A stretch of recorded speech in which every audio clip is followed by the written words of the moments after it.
Bonjour à tous. Aujourd'hui, nous allons remettre au goût du jour l'églantier. On l'appelle aussi rosier sauvage ou rosier des chiens. C'est ce que signifie d'ailleurs Rosa canina en latin, et ce nom viendrait d'une ancienne croyance selon laquelle la racine d'églantier permettait de soigner les morsures de chiens atteints de la rage. L'églantier est le rosier sauvage le plus commun en France. Il nous offre de jolies petites baies ovoïdes rouges auxquelles on a donné le surnom populaire de gratte-cul. À l'intérieur de ces fruits, les cynorrhodons, il y a en effet de petites graines entourées d'un duvet de poils qui causent d'intenses démangeaisons. Les enfants l'appellent souvent poil à gratter. L'églantier est aussi connu pour ses délicates fleurs roses, les églantines, au parfum suave et délicat, qu'on peut utiliser aussi bien en cuisine qu'en cosmétique. Les cynorrhodons sont une source importante de vitamine C et on peut les consommer sous différentes formes, autant pour leur goût que pour leurs propriétés médicinales.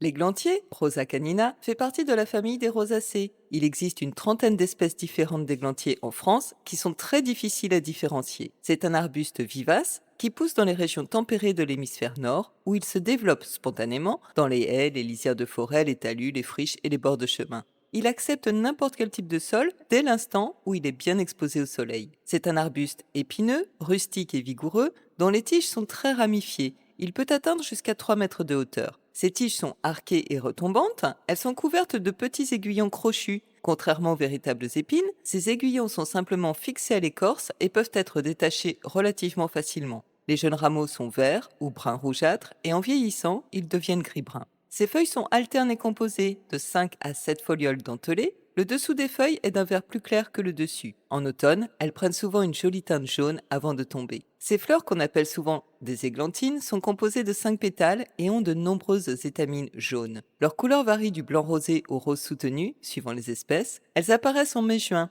Elles sont extrêmement mellifères et attirent toutes sortes de pollinisateurs. Ces fruits sont les cynorrhodons, qu'on appelle aussi communément gratte-cul. Ils sont de couleur orange puis rouge et ont une forme ovale. Ils mesurent de 1 à 2 cm. Au sens botanique, ce ne sont pas des fruits, car les véritables fruits sont les nombreux petits akènes enfermés dans cette enveloppe charnue. Les cynorrhodons deviennent matures entre les mois de septembre et novembre, et ils persistent souvent tout l'hiver et sont un mets de choix pour de nombreux oiseaux. L'églantier possède un système racinaire profond et très développé. Il émet également des rejets, ce qui lui permet de coloniser progressivement les haies. Ses racines participent à la stabilisation des sols et limitent l'érosion. Dès l'Antiquité, les Grecs et les Romains l'utilisaient pour ses propriétés médicinales, anti-inflammatoires et astringentes, ainsi que pour soigner les rhumes et renforcer le système immunitaire. Ils l'utilisaient aussi pour ses vertus ornementales. Au Moyen Âge, l'églantier était employé dans les monastères européens pour traiter des maux tels que les infections respiratoires et les troubles digestifs. Les cynorrhodons étaient souvent récoltés pour préparer des thés, des sirops et des confitures, tandis que les pétales de fleurs étaient utilisés pour fabriquer de l'eau de rose et pour créer des remèdes contre les maux de tête et les insomnies, car ils ont des propriétés légèrement sédatives. Au XIXe siècle, dans les Alpes de Haute-Provence, on faisait sécher les cynorrhodons, puis on les réduisait en poudre pour faire une farine, que l'on mangeait telle quelle comme une bouillie, ou bien que l'on utilisait pour faire des pains ou des biscuits. En Scandinavie, les cynorrhodons, en raison de leur teneur élevée en vitamine C, étaient consommés pour prévenir le scorbut lors des longs hivers. Et pendant la Seconde Guerre mondiale, ils ont été mis à l'honneur en Angleterre pour faire un sirop riche en vitamine C en raison des pénuries d'agrumes frais pour éviter les carences dans la population. Alors, l'églantier a des propriétés antioxydantes. Les cynorrhodons aident à combattre les radicaux libres dans le corps et à prévenir le vieillissement prématuré. L'églantier a des propriétés anti-inflammatoires. Il est utile pour soulager les symptômes de l'arthrite et d'autres maladies inflammatoires. Des études ont montré que la poudre de cynorrhodon notamment aide à réduire les douleurs articulaires chez les personnes souffrant d'arthrose. L'églantier a des propriétés diurétiques. Les infusions de cynorrhodon aident à éliminer les toxines et à réduire la rétention d'eau. L'églantier a des propriétés laxatives douces. Les fruits aident à prévenir la constipation. L'églantier a des propriétés astringentes. En application locale, il peut aider à resserrer les tissus et à réduire les saignements mineurs. L'églantier a des propriétés fortifiantes. Les infusions de cynorrhodon sont recommandées pour renforcer le système immunitaire. Enfin, le macérat de jeunes pousses d'églantier, quant à lui, a des propriétés adaptogènes et immunostimulantes. Il permet de lutter efficacement contre les maux de l'hiver par son action sur la sphère ORL et la sphère intestinale. Les cynorrhodons sont exceptionnellement riches en vitamine C. Ils contiennent jusqu'à 20 fois plus de vitamine C qu'une orange. Ils sont également une excellente source de vitamine A, B1, B2, E et K. Ils contiennent aussi des minéraux tels que le calcium, le fer et le magnésium. En cuisine, on peut utiliser les cynorrhodons de multiples façons. Leur pulpe est naturellement douce et légèrement acidulée. Elle rappelle un mélange entre la pomme, la tomate et l'abricot. On peut bien sûr en faire des confitures, des gelées, des coulis ou des sirops, mais également des pâtes de fruits ou des compotes. Ils se marient très bien avec des desserts tels que les tartes, les gâteaux et les crèmes.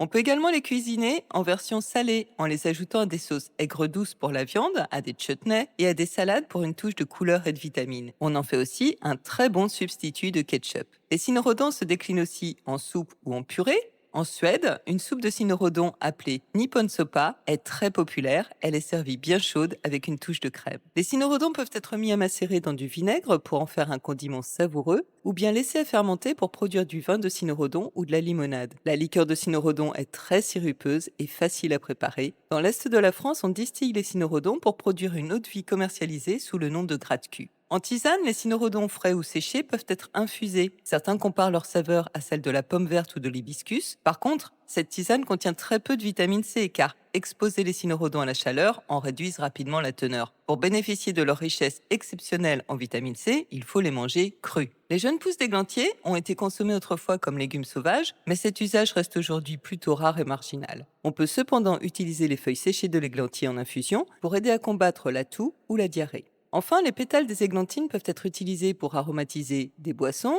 des desserts et pour faire des gelées, des sirops ou des tisanes. Dans ce cas, on fait infuser une poignée de pétales frais ou séchés dans de l'eau chaude pendant quelques minutes. Ils permettent également de confectionner une eau de rose artisanale.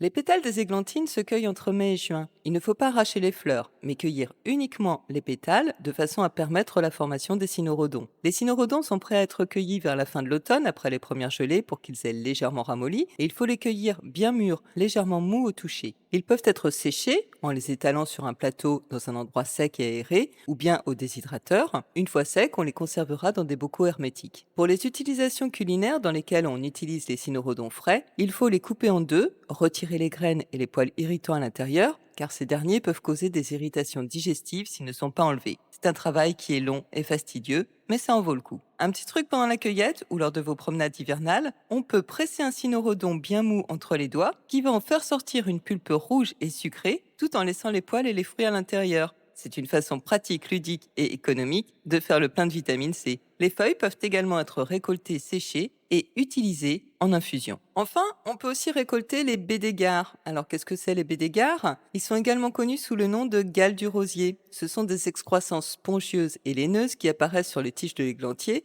et d'autres espèces de rosiers sauvages ou domestiques d'ailleurs. Ces formations sont causées par la piqûre d'un insecte spécifique, la guêpe Cynippide Diplolepsie rosei, qu'on appelle aussi cynips de l'églantier, et elle ne mesure que quelques millimètres. Les baies d'égard se forment lorsque la guêpe pond ses œufs dans les tissus de la tige de l'églantier au printemps. La piqûre de la guêpe et l'injection de substances chimiques provoquent une réaction de la plante qui forme une gale pour isoler les larves en développement. Ces gales prennent la forme de structures mousseuses et hérissées, de couleur rougeâtre ou brunâtre, qui peuvent atteindre plusieurs centimètres de diamètre. En médecine traditionnelle, les baies d'égard étaient utilisées pour leurs propriétés astringentes et anti-inflammatoires. On les utilisait notamment comme remède contre les maux de dents et les douleurs articulaires. Des décoctions de baies d'égard étaient appliquées sur la peau pour traiter les irritations et les inflammations. Enfin, on les brûlait pour en inhaler la fumée, car elle était censée avoir des propriétés apaisantes. Dans certaines cultures, les baies d'égard étaient considérées comme ayant des pouvoirs magiques et étaient utilisées comme talisman pour éloigner les mauvais esprits ou apporter la chance. Certaines recherches suggèrent qu'ils pourraient effectivement avoir des composés bénéfiques. Ils peuvent être récoltés à la fin de l'été ou au début de l'automne, lorsqu'ils sont bien développés, et on peut ensuite les faire sécher après les avoir bien nettoyés, puis les réduire en poudre pour être utilisés dans des préparations médicinales ou bien des infusions.